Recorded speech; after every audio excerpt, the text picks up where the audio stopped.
Welcome to the Real News Network. I'm Jessica Devereaux in Baltimore, and welcome to this edition of the Ratner Report. Now joining us is Michael Ratner. He's the President Emeritus of the Center for Constitutional Rights in New York and chair of the European Center for Constitutional and Human Rights in Berlin.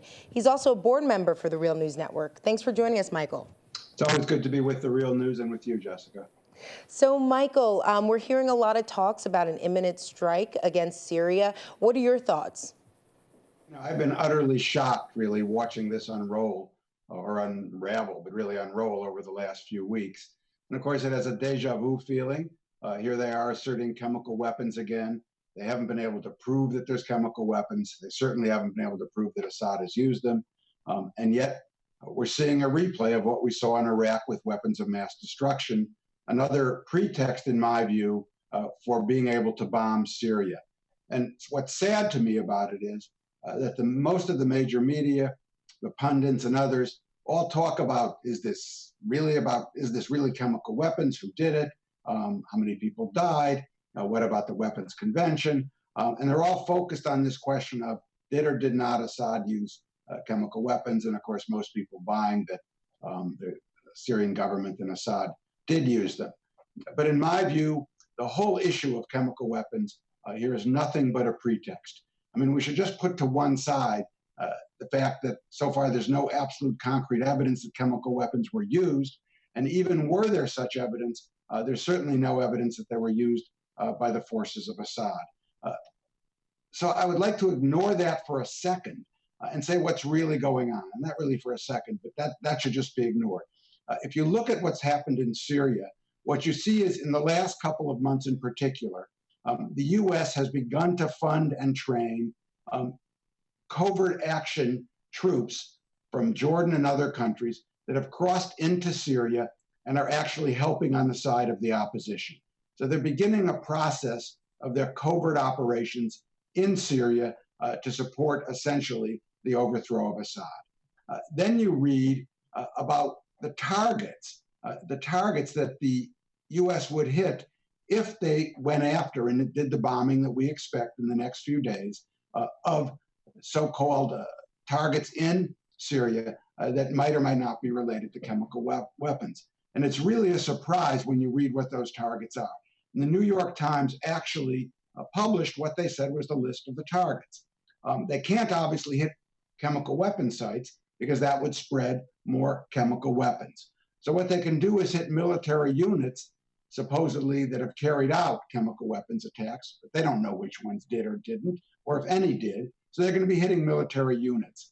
Then they're going to be hitting the headquarters overseeing the efforts and rockets and artillery that have launched the attacks. Again, they don't know which ones they are, so they're just going to be attacking essentially the Syrian army. But then the article in the Times goes on to say they'll also be attacking air bases where Syria's Russian-made attack helicopters are deployed. Nothing to do with chemical weapons. The list includes the command and control centers as well as a variety of conventional military targets. So what is that telling us? That's telling us that this is not an attack about destroying chemical weapons, but it's about, quote, degrading, as the Times said, the Syrian military and trying to weaken Assad. It then also points out in the Times article that some of the targets would be dual-use systems. Well, a dual-use systems is one that, yeah, could be used for chemical weapons, but it's also one that is used for other purposes. So the one thing I think we have to understand is this is not an attack for chemical weapons. This is an attack to weaken Assad, to weaken the Syrian military. And the purpose of that, of course, is because the Syrian military appears to be doing pretty well in Syria in terms of taking back more of the land that they had lost, that they want to stop that. And they probably want to either bring Assad to the negotiating table to get rid of him or to actually finally destroy him. The second purpose of what's going on here, as people understand, is the Syrian opposition is made up of many, many groups, hundreds of groups perhaps. Some of the key groups in it are related to Al-Qaeda or militant Islamists who the United States does not want to support. And what you saw was a statement by one of the stronger groups, al-Nusra. Al-Nusra said a group that, according to the US, is affiliated with al-Qaeda in some way. Al-Nusra said that this attack, or proposed attack, will be on its forces as an attempt to destroy al-Nusra. And from the US point of view, of course, that makes sense. They'll weaken Assad's forces on one hand, and they'll destroy the opposition groups they don't want. So all of this talk about chemical weapons is really just a fig leaf for covering over the real reasons why I believe, and I think many other people who are knowledgeable believe, the U.S. Is planning to bomb Syria. And it's, of course, one of the explanations why Obama is so vague about it.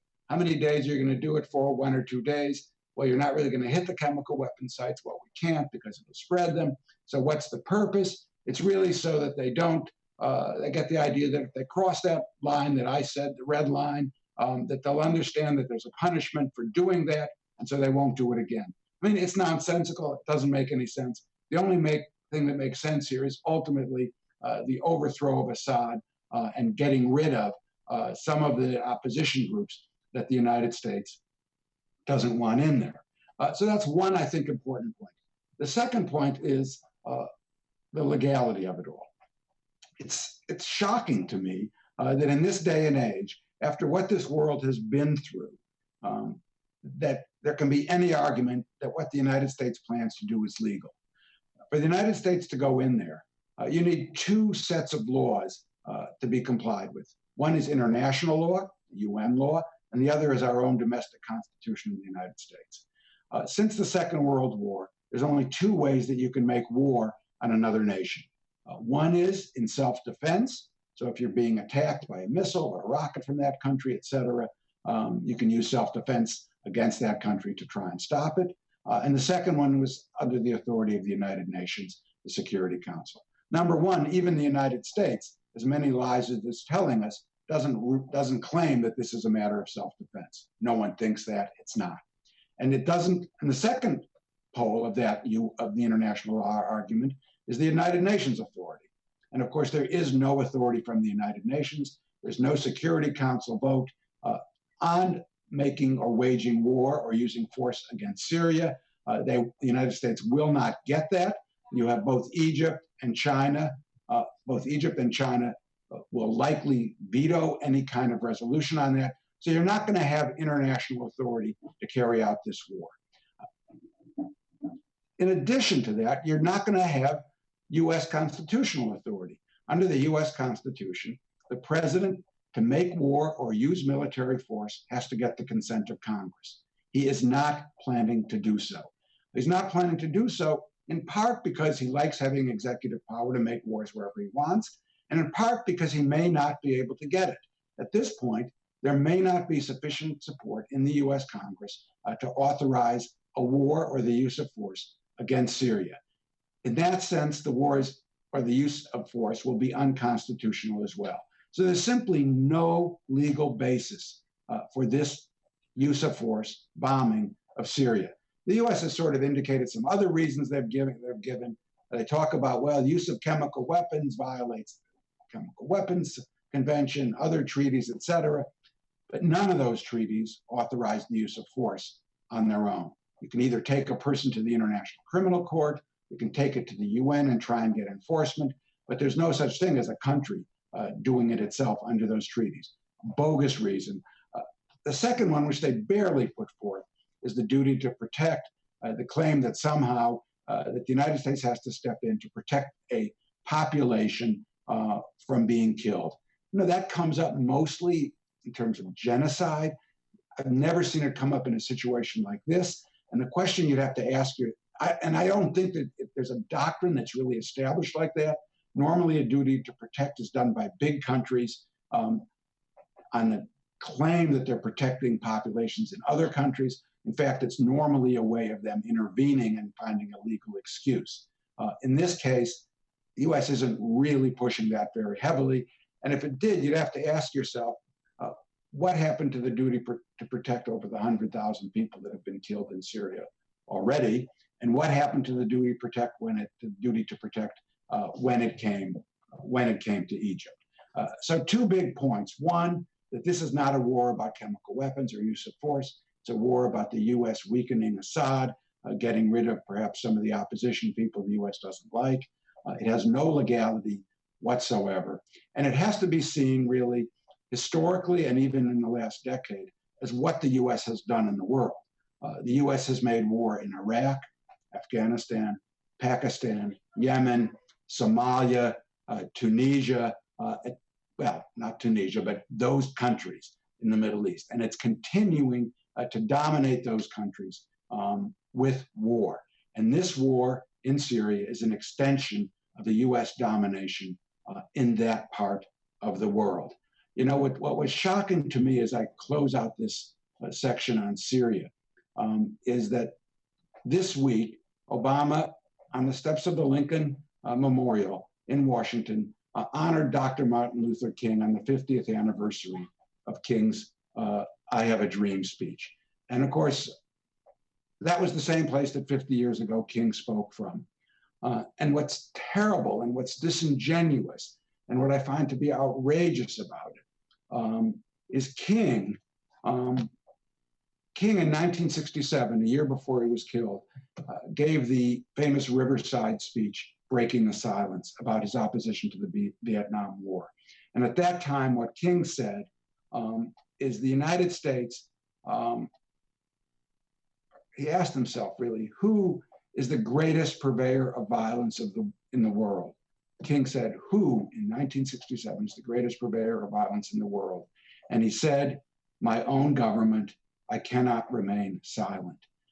And what's outrageous here is the United States, as we've just listed all these wars, and we're about to drop bombs on another country, remains, unfortunately, as King said, the greatest purveyor of violence in the world. Well, Michael, some really interesting points, and we'll certainly be keeping a close eye on the developments in Syria. Thank you for joining us. Thank you for having me. And thank you for joining us on the Real News Network.